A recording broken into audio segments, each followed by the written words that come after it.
Hello friends, good morning. RRC western railway के द्वारा apprentices की एंगेजमेंट के लिए एडवर्टाइजमेंट जारी किया जा चुका है, जिसके ऑनलाइन एप्लीकेशन की प्रक्रिया शुरू हो चुकी है 28/5/2022 से, और इसका क्लोजिंग डेट है यानी कि लास्ट डेट 27/6/2022 है, समय 5 बजे शाम तक, जैसा कि आप लोग यहाँ पर देख सकते हैं। तो मैं इसके बारे में ही विस्तृत रूप से बताने वाला हूं और इसके जो मेन पॉइंट है वो बताने जा रहा हूं, जिससे फॉर्म अप्लाई करते समय आपको परेशानी ना हो। तो उम्मीद है यह वीडियो आप पूरा देखेंगे इसके लिए, और इसे जरूर सब्सक्राइब, लाइक एंड शेयर करें। तो चलिए शुरू करते हैं।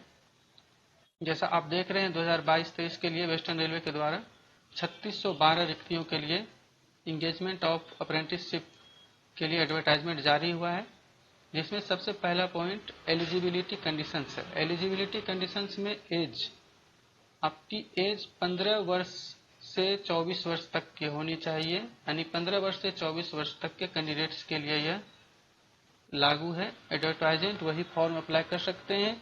इसमें कुछ रिलैक्सेशंस भी कुछ कैटेगरीज के लिए हैं, यानी जो एससी और एसटी कैटेगरी के कैंडिडेट्स हैं से 5 वर्ष तक के लिए एज रिलैक्सेशन दिया गया है, यानी कि जो एससी एसटी के कैंडिडेट्स हैं वह 15 वर्ष से 29 वर्ष के जो होंगे वह इस फॉर्म को अप्लाई कर सकते हैं। और एज का जो यहाँ पे ये डेट है 27/6/2022, इस तारीख को 15 वर्ष मिनिमम होना चाहिए और मैक्सिमम 24 वर्ष, ये जनरल के लिए।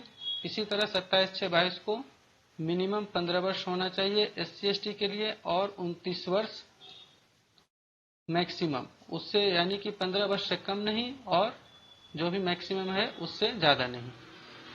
इसी तरह ओबीसी के मामले में उसे 3 वर्ष का रिलैक्सेशन दिया गया है, जिसके बारे में और भी डिटेल नीचे है, मैं बताऊंगा। इसी तरह पर्सन विथ डिजेबिलिटीज पर्सन के लिए भी छूट दी गई है एज में, एक्स सर्विसमैन के लिए भी है। इसके डिटेल यहाँ पर हैं, देख लीजिए आप, जैसा देख सकते हैं। जो जनरल कैंडिडेट्स हैं उसके age application should be born between, यानी 28/6/1998 से 27/6/2007 के तक का उनका जन्म होना चाहिए, वही अप्लाई कर सकते हैं इसमें लिए। इसी तरह SC candidates, ST candidates, OBC,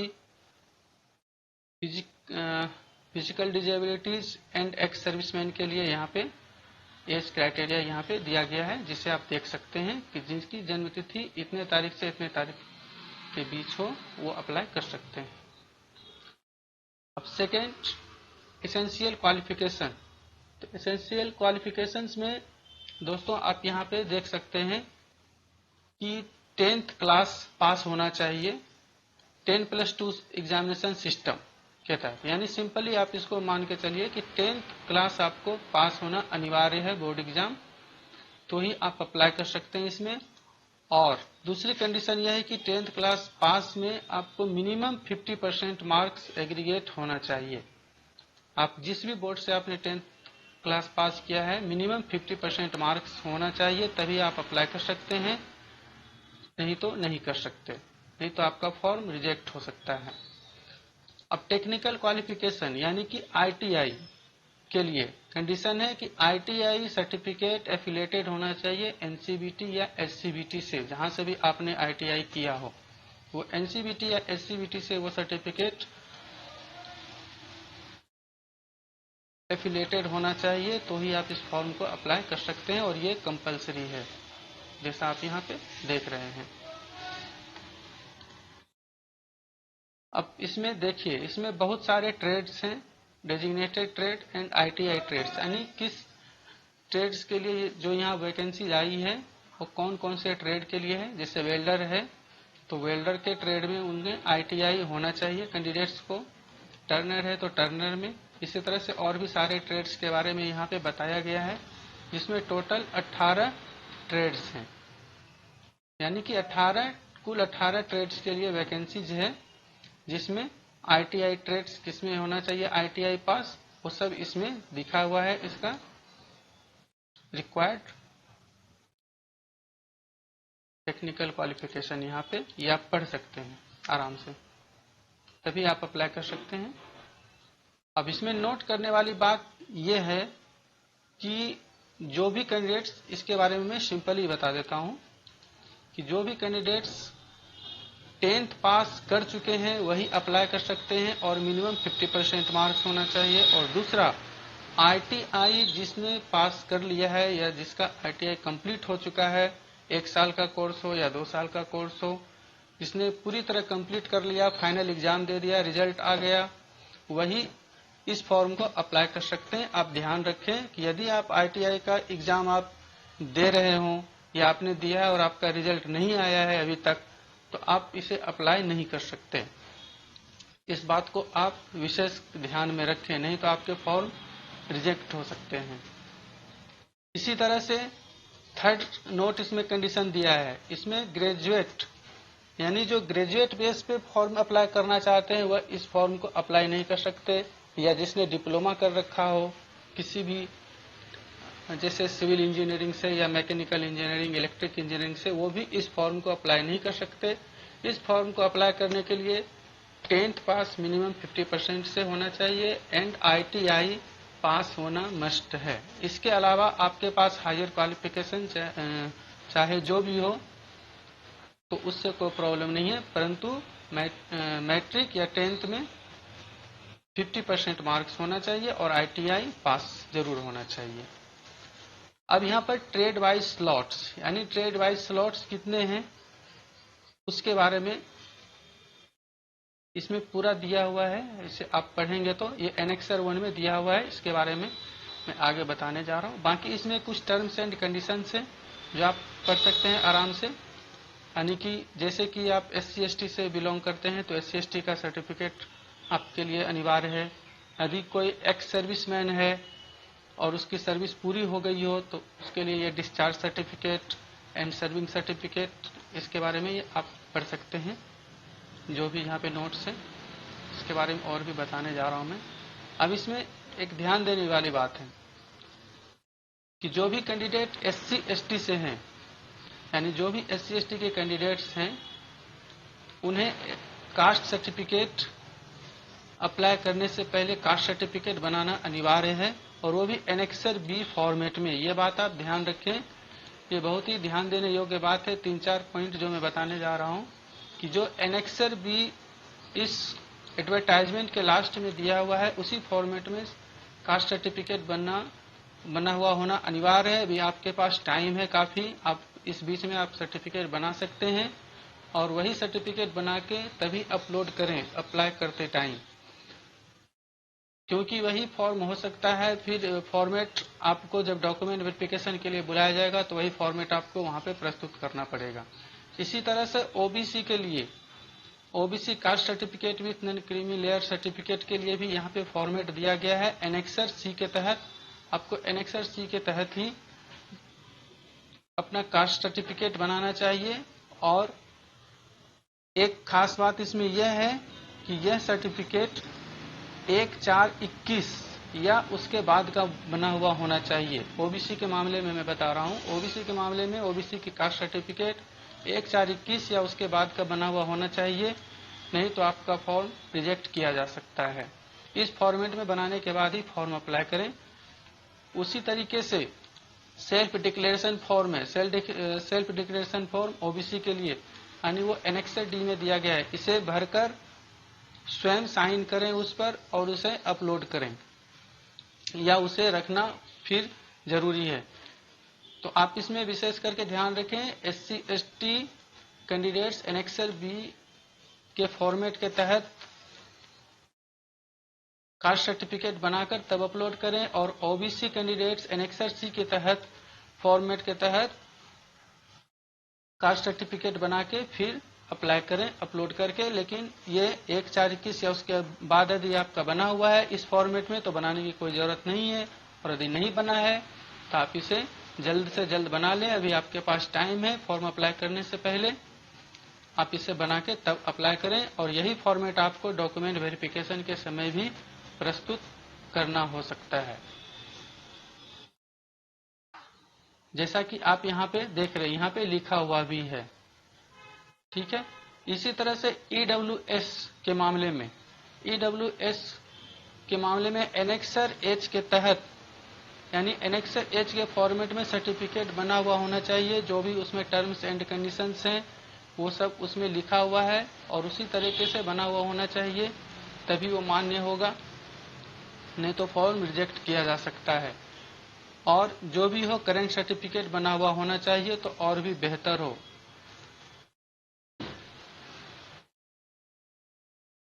इन सर्टिफिकेट्स के मामले में एक जानकारी और भी मैं देना चाहता हूं कि ये जितने भी सर्टिफिकेट्स हो, चाहे SC/ST के कास्ट सर्टिफिकेट, OBC के कास्ट सर्टिफिकेट या EWS सर्टिफिकेट, या तो हिंदी में या इंग्लिश में बना हुआ होना चाहिए। इसके अलावा यदि किसी लैंग्वेज में होगा तो मान्य नहीं होगा और रिजेक्ट किया जा सकता है। इसलिए कोशिश करें कि या तो हिंदी फॉर्मेट या इंग्लिश में बना ले। इससे बेहतर होगा कि इस एडवर्टाइजमेंट के लास्ट में सही सारे फॉर्मेट्स दिए हुए हैं, उसके तहत आप उसी फॉर्मेट में सर्टिफिकेट बनाएं। अच्छा, पेमेंट ऑफ फी, यहाँ पे देखें पेमेंट ऑफ फी यहाँ पे 100 रुपये है सभी के लिए, और यहाँ पर SC/ST, PWD and women applicants के लिए फी लागू नहीं है। अब एक महत्वपूर्ण बात, medical fitness and physical standards. ये सर्टिफिकेट आपको एनेक्सर जी, यानी एनेक्सर जी के फॉर्मेट में बना के तैयार रखना है। जब आपको डॉक्यूमेंट वेरिफिकेशन के लिए बुलाया जाएगा, जैसे ही आपको कॉल लेटर मिले या जैसे ही इंफॉर्मेशन मिले, तो इस एनेक्सर जी के फॉर्मेट के तहत ही बनाकर आप मेडिकल फिटनेस सर्टिफिकेट जाएं। ऐसा न कि किसी सादे कागज पर या फिर डॉक्टर, किसी क्लिनिक के डॉक्टर पर्सनल उनके पर्सनल डॉकेट बुक पे बना हुआ ना होके इस फॉर्मेट पर बनवा के जाएं। और याद रखें कि वह डॉक्टर गजेटेड होना चाहिए, not below the rank of assistant surgeon of central public state hospital, यानी सेंट्रल या स्टेट हॉस्पिटल के डॉक्टर से ही बना हुआ होना चाहिए वह सर्टिफिकेट, और वह डॉक्टर गजेटेड हो। तो इसीलिए यह सर्टिफिकेट भी आप बेहतर हो कि आप पहले से बना के रखें, क्योंकि डॉक्यूमेंट वेरिफिकेशन के टाइम आपको इसी फॉर्मेट में बना के जाना पड़ेगा। इसके बारे में नीचे और भी डिटेल है। अच्छा, ये लोको मोटर डिजेबिलिटीज कंडीशंस है, यानी किस ट्रेड के लिए कितने मैक्सिमम डिसेबिलिटीज यहाँ पे होना चाहिए। यहाँ पे आप ये टर्म्स एंड कंडीशन यहाँ पे पढ़ लें, ये आपके लिए बेहतर है। ये डिजेबिलिटीज कैंडिडेट्स के लिए है, PWD कैंडिडेट्स के लिए। इसी तरह से यहाँ पे VI कैंडिडेट्स के लिए है, यहाँ पे HI कैंडिडेट्स के लिए है। PW कैंडिडेट्स यानी पर्सन विथ डिजेबिलिटीज कैंडिडेट्स जो भी हैं, तो उनको एनेक्सर E एंड F में, यानी एनेक्सर E एवं F के फॉर्मेट में वह सर्टिफिकेट बना सकता है। एनेक्सर E एंड F के फॉर्मेट में बना के जाएं तो बेहतर होगा। अब यहाँ पर देख सकते हैं जैसा कि mode of selection, mode of selection में क्या है, there will be no written test और वाइवा, यानी कि यह सिलेक्शन जो है प्योरली मेरिट बेस पे होगा, यानी जिसका मेरिट ज़्यादा होगा उसको ही कॉल लेटर पहले भेजा जाएगा और डॉक्यूमेंट वेरिफिकेशन के लिए बुलाया जाएगा। इतने के लिए मैं बस शॉर्ट में यही बताना चाहूँगा कि मेरिट में जिसका नाम सबसे पहले होगा या जो ऊपर होंगे जो भी कैंडिडेट्स, उनको मेरिट वाइज डॉक्यूमेंट वेरिफिकेशन के लिए बुलाया जा सकता है। Training period and stipend. Training period यहाँ पर 1 ईयर है आपका, 1 साल के लिए ट्रेनिंग होगा, और स्टाइपेंड जो भी जिस भी डिवीजन से रिलेटेड जैसा भी होगा वो उसके ऑर्डर के अनुसार से आपको मिलेगा। वो जब आपकी ज्वाइनिंग होगी, जब आपको ट्रेनिंग के लिए बुलाया जाएगा तब उसमें वो लिखा रहेगा कि क्या मिलेगा स्टाइपेंड, वो वहाँ जाने के बाद पता चलेगा। अब यहाँ पे मोड ऑफ एप्लीकेशन से आप कैसे कर सकते हैं, तो मोड ऑफ एप्लीकेशन के लिए आप इस एड्रेस पे आप क्लिक करके जा सकते हैं गूगल पे www.rrcwr.com। इस पे जाके सारे डिटेल इंस्ट्रक्शंस भी पढ़ सकते हैं और इसके अनुसार जो भी ऑनलाइन एप्लीकेशन है आप अप्लाई कर सकते हैं। लेकिन ध्यान रखें कि ऑनलाइन एप्लीकेशन के पहले जो भी मैंने कंडीशन बताया है वह जरूर से ध्यान रखें, सारे सर्टिफिकेट्स पहले से रेडी रखें, इसमें कुछ और भी बातें हैं जो बताने जा रहा हूँ। आपके पास आधार कार्ड का होना अनिवार्य है। आधार कार्ड उसमें जरूर चाहिए, Aadhaar card number. And second thing, आपका अपना ईमेल आईडी बना होना चाहिए स्वयं का। ऐसा न कि कई लोग जैसे गलतियां ये करते हैं कैंडिडेट्स की अपने मित्रों के ईमेल आईडी दे देते हैं या अपने रिलेटिव्स के ईमेल आईडी देते हैं, जिससे कि उनको टाइम पर सूचना यदि भेजा जाता है तो नहीं मिल पाता है। इसलिए बेहतर होगा कि आप अपने ईमेल आईडी यूज करें। अब नहीं है आपके पास ईमेल आईडी तो न्यू ईमेल आईडी क्रिएट कर लें और अपने ईमेल आईडी का एड्रेस ही टाइप करें, जिससे आपको कोई भी इंफॉर्मेशन समय पर मिल सकता है। उसी तरह से आप अपना एक्टिव मोबाइल नंबर भी उसमें इंटर करें, जिससे कि समय पर आपको एसएमएस के थ्रू या कोई भी इंफॉर्मेशन दिया जा सकता है। अब डॉक्यूमेंट्स यहाँ पे अपलोड क्या क्या करना है अब यहाँ पे देख सकते हैं। यहाँ पे 10th के मार्कशीट यानी 10वीं पास के मार्कशीट, फिर डेट ऑफ बर्थ के लिए आपको 10th का मार्कशीट या 10th के सर्टिफिकेट जिसमें कि आपकी डेट ऑफ बर्थ लिखा हुआ हो या डेट ऑफ बर्थ टाइप किया गया हो जिसमें, तो वो सर्टिफिकेट आप दे सकते हैं। या स्कूल लिविंग सर्टिफिकेट में हो तो वो आप दे सकते हैं। फिर नेक्स्ट कंसोलिडेटेड आईटीआई मार्कशीट। ये कंसोलिडेटेड आईटीआई मार्कशीट का मतलब है कि उसमें ऑल सेमेस्टर्स के मार्क्स होते हैं। उसमें ऑल सेमेस्टर बोलिए या एनुअल, क्योंकि कहीं कहीं पे सेमेस्टर वाइज भी आईटीआई से होता है, कहीं पे एनुअल भी होता है। तो यानी कि सभी एनुअल के यानी या सभी सेमेस्टर के जो मार्कशीट उसमें हो, यानी समेकित मार्कशीट, जिसे आप कंबाइंड मार्कशीट बोल सकते हैं सिंपल लैंग्वेज में, यानी कि सभी मार्कशीट जिसमें सभी मार्क्स जिसमें हो और उसमें ऐड करके रहे वो समेकित किया गया हो, वो मार्कशीट आपको अपलोड करना है। सेकेंड, नेशनल ट्रेड सर्टिफिकेट, यानी एनसीबीटी के थ्रू एक नेशनल ट्रेड सर्टिफिकेट भी जारी किया जाता है आईटीआई पास करने के बाद, वो भी आपको अपलोड करना है। उसमें आपके सारे डिटेल्स दिए हुए रहते हैं। यानी ये दोनों चीज अलग अलग है, ये कंबाइंड मार्कशीट और ये नेशनल ट्रेड सर्टिफिकेट दोनों अलग।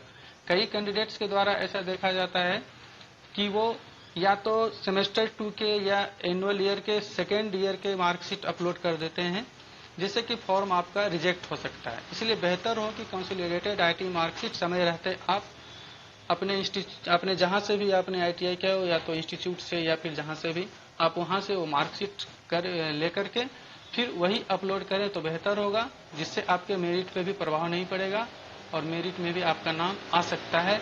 लेकिन यदि आप एक ही ईयर के या एक ही 2 सेमेस्टर के आधार पर मार्कशीट अपलोड करते हैं तो हो सकता है फॉर्म भी रिजेक्ट हो जाए और आपके मार्क्स का जो कैलकुलेशन हो उस टाइम आपका नाम मेरिट में नहीं आ सकता है। इस बात को आप जरूर से ध्यान में रखें। अच्छा, कास्ट सर्टिफिकेट के मामले में मैं बता चुका हूं, जैसा इसके बारे में हम नीचे बताते हैं आपको और अच्छे से। अच्छा, डॉक्यूमेंट वेरिफिकेशन के टाइम आपको 2 सेल्फ अटेस्टेड फोटोकॉपी सभी सर्टिफिकेट का करा के पहले से रखना है, वो बेहतर होगा।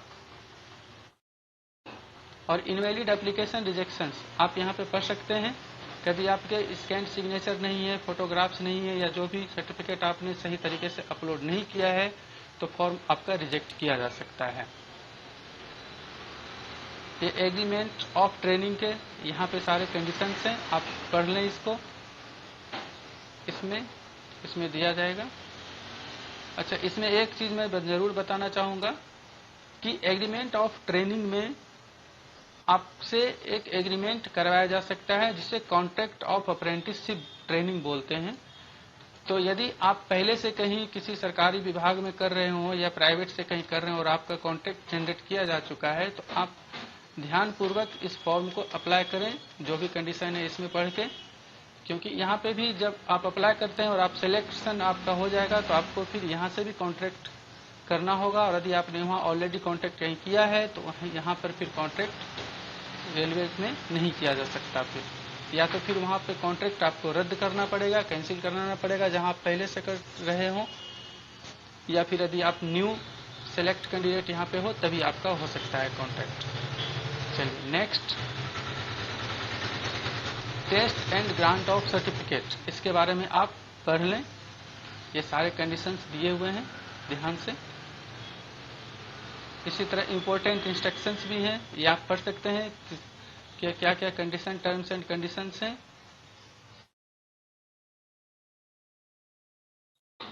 अब यहाँ पे देखिए important advisory, applications will be selected purely as per merit, जैसा कि मैं पहले भी आपको बता चुका हूँ, यानी कि मेरिट के बेस पे ही सिलेक्शन होगा।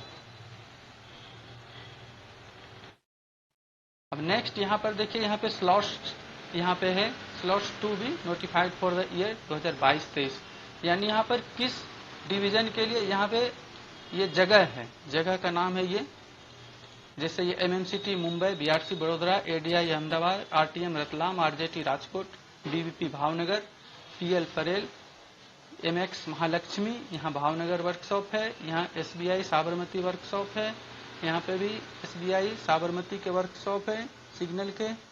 इस तरीके से यहाँ पे सारे डिटेल दिए हुए हैं। और ये ट्रेड्स, यहाँ पर इस रो में ट्रेड्स है कि किस किस ट्रेड में कितनी कितनी जगह है। तो टोटल जगह कितनी है, 3612, यानी 3612 जगह। अब यहाँ पे आप देख सकते हैं सारे डिटेल दिए गए हैं किस डिवीजन के लिए, और डिपार्टमेंट वाइज यहाँ पर जगह दिया गया है। जैसे ये बीसीटी डिवीजन है, यानी मुंबई डिवीजन के मैकेनिकल डिपार्टमेंट में किस ट्रेड के लिए और किस कम्युनिटी के लिए कितनी जगह है, यहाँ पर डिटेल दिया गया है। आप इसे देख करके आप कि जो भी रिक्वायरमेंट है उसके अनुसार आप फॉर्म अप्लाई कर सकते हैं, यदि आपने जिस संबंधित ट्रेड में आपने आईटीआई कर रखा हो तो। इसके डिटेल ये पूरे दिए हुए हैं, इसमें आप देख सकते हैं ये सभी चीज। अब नेक्स्ट मेन चीज दोस्तों मैं ये बताने जा रहा हूं, आप ध्यान से देखिए, ये है एनेक्सर बी, यानी SC/ST के कास्ट सर्टिफिकेट का फॉर्मेट, मैं जिसके बारे में पहले बता रहा था।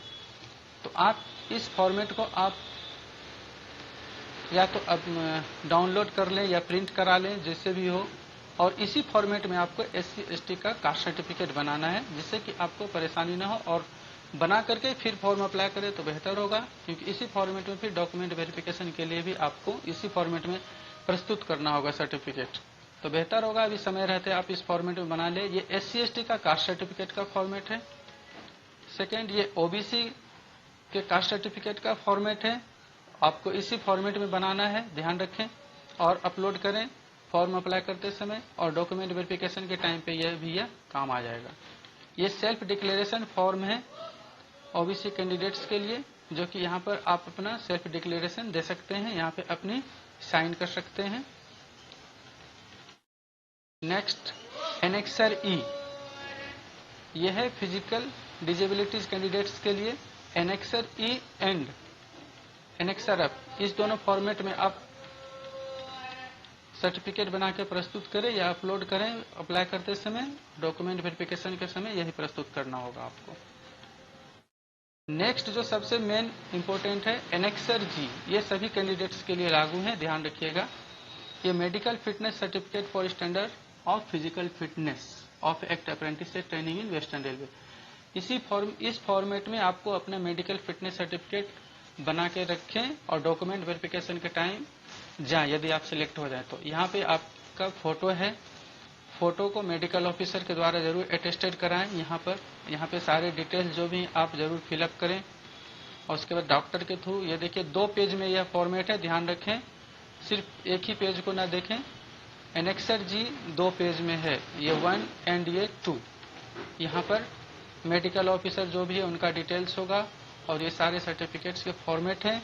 याद रखें कि डॉक्टर गजेटेड होना चाहिए, और वह सेंट्रल या स्टेट हॉस्पिटल का होना चाहिए, जो कि असिस्टेंट सर्जन के रैंक से कम न हो डॉक्टर। तो इस फॉर्मेट में मेडिकल फिटनेस सर्टिफिकेट बनाकर रखें। याद रखें, इसे फॉर्म अप्लाई करते समय अपलोड नहीं करना है, बल्कि जब डॉक्यूमेंट वेरिफिकेशन के लिए बुलाया जाएगा तब यह लेकर आपको सर्टिफिकेट बना के प्रस्तुत करना है। एनेक्सर जी, ये एनेक्सर एच है EWS कैंडिडेट्स के लिए। वह इस फॉर्मेट में सर्टिफिकेट बनाएं और अप्लाई करते समय अपलोड करें, और जब डॉक्यूमेंट वेरिफिकेशन के लिए बुलाया जाएगा तो उस समय यह फॉर्मेट प्रस्तुत किया जा सकता है बना हुआ EWS का। दोस्तों तो फिर ध्यान रखें, एक बार फिर से मैं दोहराना चाहता हूं कि ये जितने फॉर्मेट्स हैं उस फॉर्मेट्स में आप समय रहते सर्टिफिकेट्स अपने बना लें, उसके बाद एप्लीकेशन अप्लाई करें तो फिर बेहतर होगा। और याद रखें कि जो भी फॉर्मेट है यहाँ पे या तो हिंदी में आप करा लें इसको, या फिर जो इंग्लिश में ही है तो इंग्लिश में ही बना के रखें तो बेहतर होगा। और इस हिंदी और इंग्लिश के अलावा किसी फॉर्मेट में सर्टिफिकेट स्वीकार नहीं किया जा सकता है। हो सकता है फॉर्म रिजेक्ट किया जा सकता है या डॉक्यूमेंट वेरिफिकेशन के टाइम आपको परेशानी हो सकती है। तो चलिए दोस्तों, धन्यवाद इस पूरे वीडियो को देखने के लिए। अब अगले वीडियो में मैं एक और वीडियो प्रस्तुत करने जा रहा हूं जिसमें सिर्फ मेन पॉइंट्स मैं बताऊंगा कि फॉर्म अप्लाई करते समय क्या कठिनाई होती है और कैसे उसे हटाया जा सकता है, जिससे कि आप आराम से भर सकते हैं। लेकिन इसके पहले आप जो भी मैंने ये बताया सारे फॉर्मेट में सर्टिफिकेट आप बना के तैयार रखें, यह आपके लिए बेहतर होगा। वो वीडियो बाद का वीडियो बहुत ही शॉर्ट वीडियो होगा, उसमें मैं बताऊंगा कि कैसे फॉर्म भरा जाता है और रिजेक्टेड की संभावना कम होती है। चलिए धन्यवाद, have a nice day, thank you.